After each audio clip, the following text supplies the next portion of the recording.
Hey guys, Feeding Frenzy coming to you again today on another video. I'm going to backtrack just a little bit and do something that I said I wasn't going to do, and that was talk about system design. The more that I think about this YouTube channel and what its real purpose was for and is for this particular point is for the beginners. And I just want to stress system design, and I'm not going to get too technical with it. I'm going to try to make this pretty short and sweet, and just throw out some ideas that maybe nobody else has mentioned, or you know, just to compile more information for yourself from a different perspective maybe. But a lot of things are in general, and there are certain parameters that you need to stay in for a good system design. And one of the things that I want to mention is solar energy, guys. I think as aquaponics enthusiasts, we really need to incorporate solar energy into our aquaponics design and greenhouse, especially if you have a greenhouse. You're going to be using even more electricity in your greenhouse, so especially with a greenhouse design. But nevertheless, any type of solar energy that you can incorporate into your system, guys, that is really the best way to go. You need to consider the electricity that, or the wattage.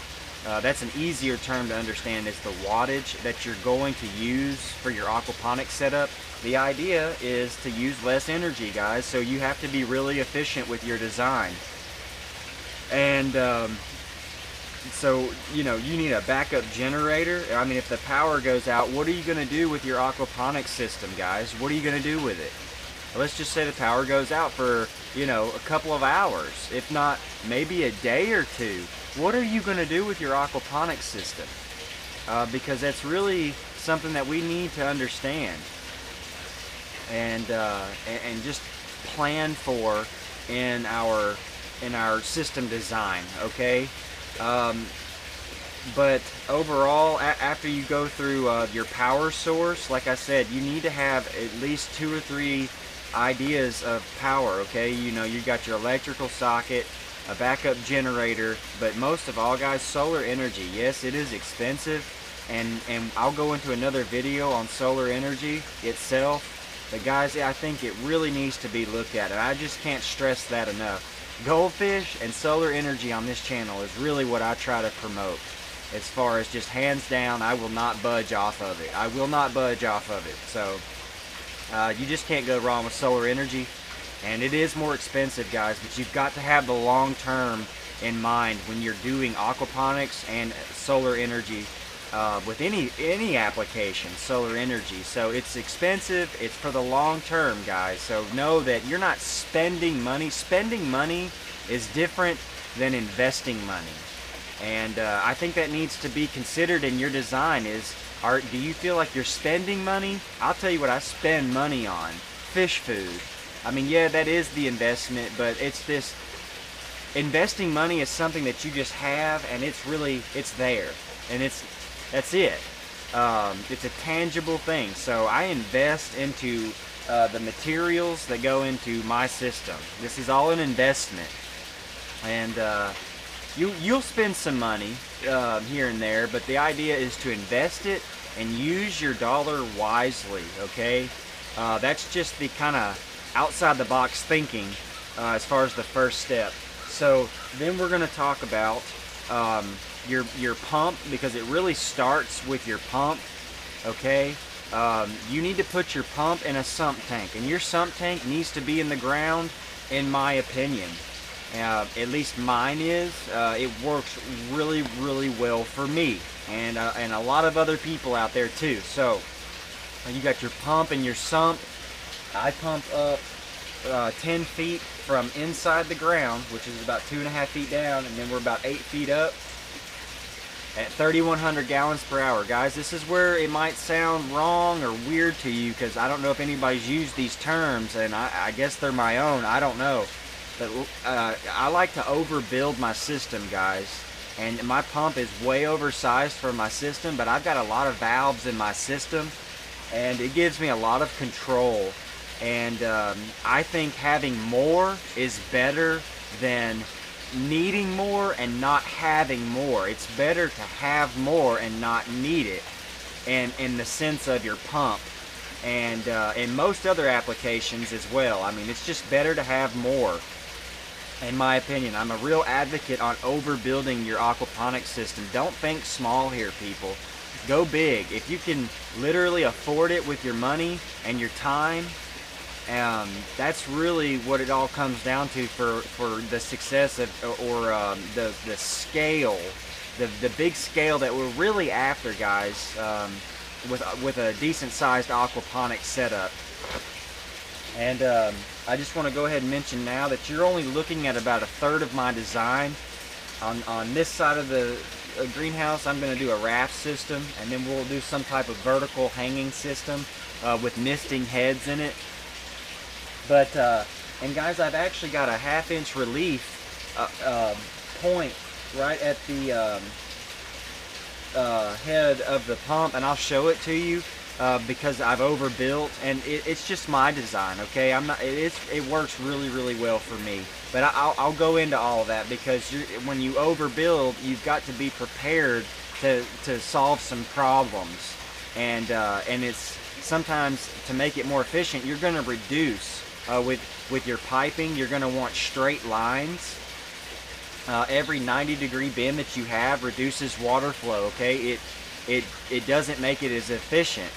So the more straight lines that you can have, and the less bends in your piping, the better your water's going to flow. You will have some 90 degrees in there, guys. I mean, it's going to happen.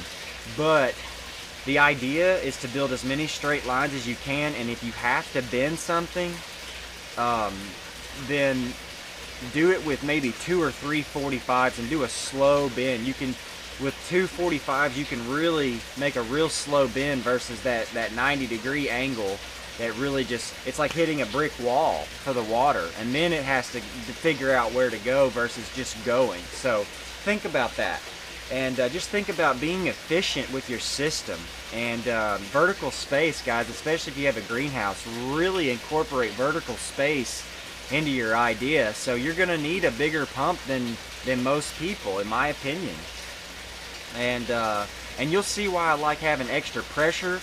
Another reason that I like to buy more pump is for Venturi oxygenation. You can go look that up. There's way better videos than I'll ever be able to make on Venturi, but I will show you. I'm going to actually hopefully wrap this video up soon. I just wanted to kind of interlude, and I'm going to walk around and show you the ins and outs of my system.